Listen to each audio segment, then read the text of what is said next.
আলোচনায় অংশগ্রহণ করবেন মাননীয় হুইপ, লক্ষ্মীপুর 4 আসন থেকে নির্বাচিত মাননীয় সদস্য জনাব এ.বি.এম. আশরাফ উদ্দিন নিজান। জনাব এ.বি.এম. আশরাফ উদ্দিন নিজান, আপনার সময় 10 মিনিট।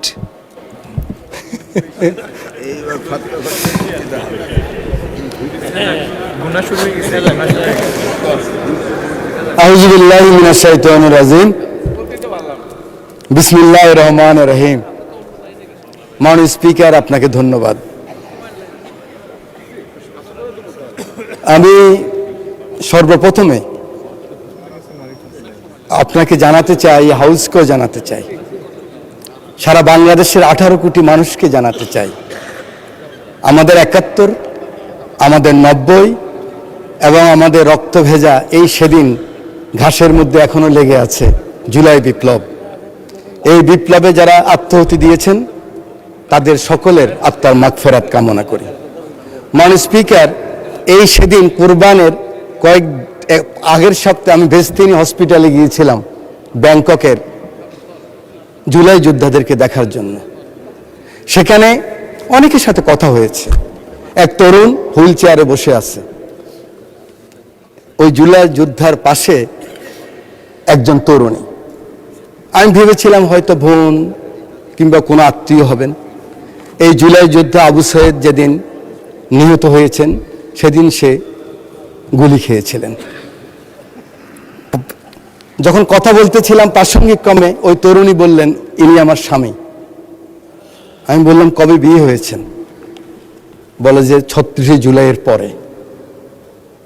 ইন্টেরিয়াম গভর্নমেন্ট যখন তাকে নিয়ে যাচ্ছিলেন তখন এই তরুণী তার পিতাকে বলেছিলেন, আমি একজন শহীদ কিংবা পঙ্গু এই জুলাই যোদ্ধার স্ত্রী হতে চাই। কিন্তু দুঃখের বিষয় কি জানেন মাননীয় স্পিকার, এনটিআরসিতে উনি তখন শিক্ষক নিয়োগ পেয়েছিলেন।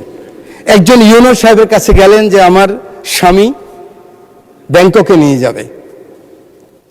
উনি বলেছেন আপনি জয়েন করতে হবে। উনি জয়েন না করে চলে গেছেন। এই হাউসকে এটাই জানাতে চাই, এই যেমন আমরা 71কে বুকে লালন করতে পারিনি, ধারণ করতে পারিনি, বারবার মিথ্যা চেতনার কথা বলেছি, কোনো ক্রমে এই জুলাইয়ের চেতনা যেন কোনো আমলা হোক, এমপি হোক, মন্ত্রী হোক, কোনো কারো কারণে যেন জুলাইয়ের চেতনা নষ্ট না হয়, সেদিকে আমাদের সকলকে আমাদের নজর দিতে হবে। মাননীয় স্পিকার, বাজেট সম্বন্ধে দুই পক্ষেই বক্তব্য রেখেছেন। আমার সিনিয়ররা আছেন যারা 40 বছরে পার্লামেন্টে আছেন, সেরকম সিনিয়র লিডারও আছেন। আমি কখনো দেখি নাই সরকারি দল বিরোধী দল এত গঠনমূলক আলোচনা করতে, যার জন্য আমাদের দুইজন হুইপ বক্তব্য রেখেছেন। ওরা দুইজনেই একদম ক্যাটাগরিক্যালি বলেছেন বিরোধী দল কিভাবে ভূমিকা রেখেছেন। সরকারি দল আমরা যারা আছি, ডেমোক্রেসির প্রথম কথা হলো পেশেন্স, এবং ইসলামিক রাজনীতিরও প্রথম কথা হলো সবর। এই দিকেও সবর আছে, এই দিকেও পেশেন্স আছে। এই জন্য দুই দিককে আমি ধন্যবাদ জানাই, অভিনন্দন জানাই। মাননীয় স্পিকার, এই বাজেট সম্বন্ধে অনেক কথা হয়েছে, আমাদের অনেক চমৎকার চমৎকার আলোচনা হয়েছে। আমি যেটা বাজেট বুঝি, যেহেতু আমি ইকোনমিক্সের ছাত্রও নয়, আমি বাজেট সম্বন্ধে কোনো গবেষণা করি নাই, সেই লাইনে বক্তৃতা দিতেও আসি নাই।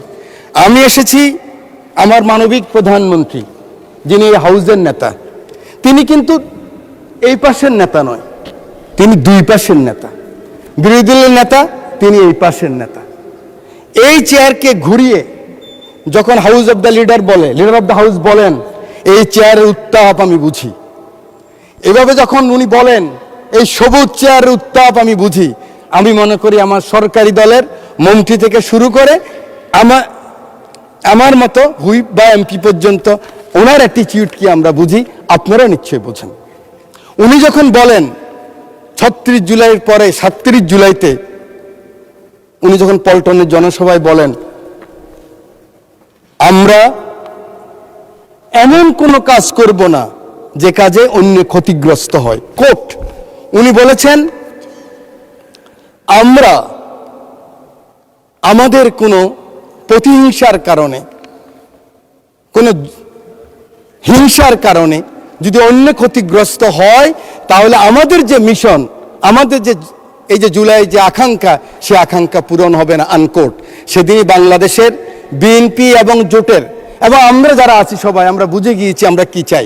এই পার্লামেন্টে এই চেয়ারে বসে তোফায়েল আহমদ সাহেব মরহুম উনি বলেছিলেন, বিএনপি জামাত যদি কোনো কারণে আল্লাহ না করুক ক্ষমতায় আসে, সাথে সাথে 500,000 পিপল খুন হয়ে যাবে। আপনারা জানেন আমাদের এই দল এই পাশ বা এই পাশের কারো নেতৃত্বে আওয়ামী লীগের ফ্যাসিস্টদের কেউ হত্যা হয় নাই, খুন হয় নাই। মাননীয় স্পিকার, আমাদের ভাগ্য আমরা একজন মানবিক লিডার অফ দ্য হাউস পেয়েছি। আমাদের ভাগ্য আমরা একজন এরকম ধৈর্যবান সুন্দর কথা বলার বিরোধী দল নেতা পেয়েছি। আমরা আরো বেশি ভাগ্যবান, আমরা একজন ডেমোক্রেট লিবারেল ফাইন্যান্স মিনিস্টার পেয়েছি। ভয় কি আমাদের? আমাদের কোনো ভয় নাই, আমরা এগিয়ে যেতে পারবো, সামনে যাব।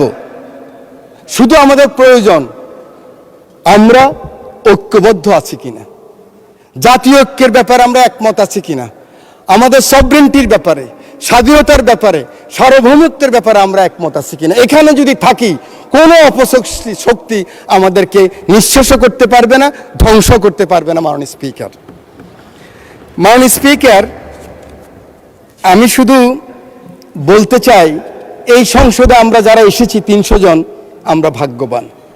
আমাদের নারী সদস্য এসেছে 50 জন, সবাই মিলিয়ে আমরা ভাগ্যবান। কিন্তু আমাদেরকে গত 17 বছর যারা বুদ্ধি দিয়ে, যুদ্ধ দিয়ে, অ্যাক্টিভিজম করে, হিউম্যান রাইটস করে, ওনারা অনেকে তো আসতে পারেন নাই। ওনাদেরকে আজকে এই মহান সংসদ থেকে আমি অভিনন্দন জানাই, ধন্যবাদ জানাই। আমি একটি কথা বলতে চাই মাননীয় স্পিকার, আমার বারবার এই কথাটুকু মনে পড়ে, যেহেতু আন্দোলন সংগ্রামে আপনাদের সাথে ক্ষুদ্র কর্মী হিসাবে ছিলাম। আওয়ামী বুদ্ধিজীবীরা কোথায়? আপনারা কি মনে করেন ওনারা চলে গেছেন? ওনারা কিন্তু ওনাদের মনোজগতে এখনো সেই কথাই আছে। কিন্তু আমাদেরকে যারা সাহায্য করেছিলেন, এই এত লিমিটেশনের মধ্যেও যারা টেলিভিশনে কথা বলেছেন, বিবৃতি করেছেন, বক্তৃতা করেছেন, সেমিনার এসেছেন, সেমিনার আসতে ভয় পেতেন, আমি কিন্তু ওনাদেরকে ভাগ করে ফেলছি। আমি চাই যে ওনাদেরকে আমরা ডাকি, আমাদের লিডার অফ দ্য হাউসের কাছে আমরা নিয়ে আসি, এক কাপ চা খেলে ওনারা খুশি হবে, সেই ব্যবস্থা আমাদের সিনিয়র লিডাররা করবেন।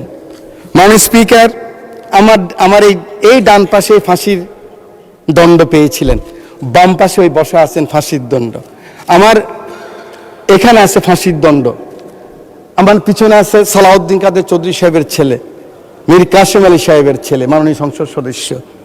আমরা যে বেঁচে আছি এটাই তো বেশি। আমাদের মাননীয় হুইপ মিয়া নুরুদ্দিন অপু রকিবুল ইসলাম বকুল বলেছিলেন, আমরা লিডার অফ দ্য হাউসকে, মাননীয় প্রধানমন্ত্রীকে উনি হাদিস দিয়ে, কোরআনের সূরা দিয়ে বলেছেন, প্রথম সাহায্য করতে হবে কে?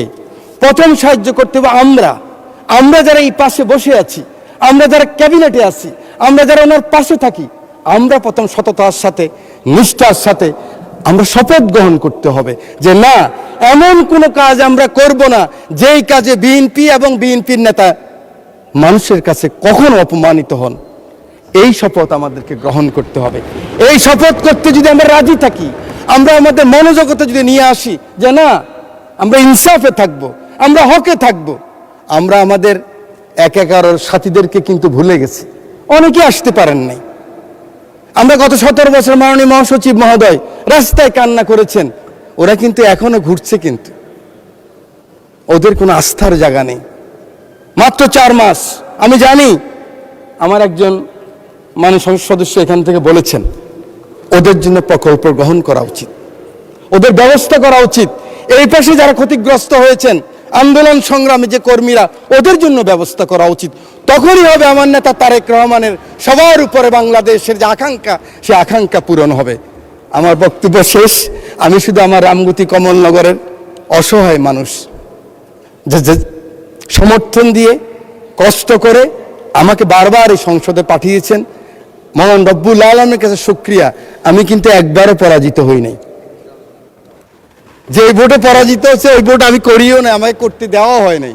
মাননীয় মহাসচিব আছেন, উনি লিখে দিয়েছেন। অতএব 14 মাস কাজ করেছি। মহাসচিব বলেছে এত কাজ করেন কেন আপনি? আপনি তো এমনি পাস করবেন, কেন যাননি? যান। মহিলাদের সাথে 31 দফা নিয়ে 14 মাস কাজ করেছে আমার বন্ধু শহীদুদ্দিন চৌধুরী।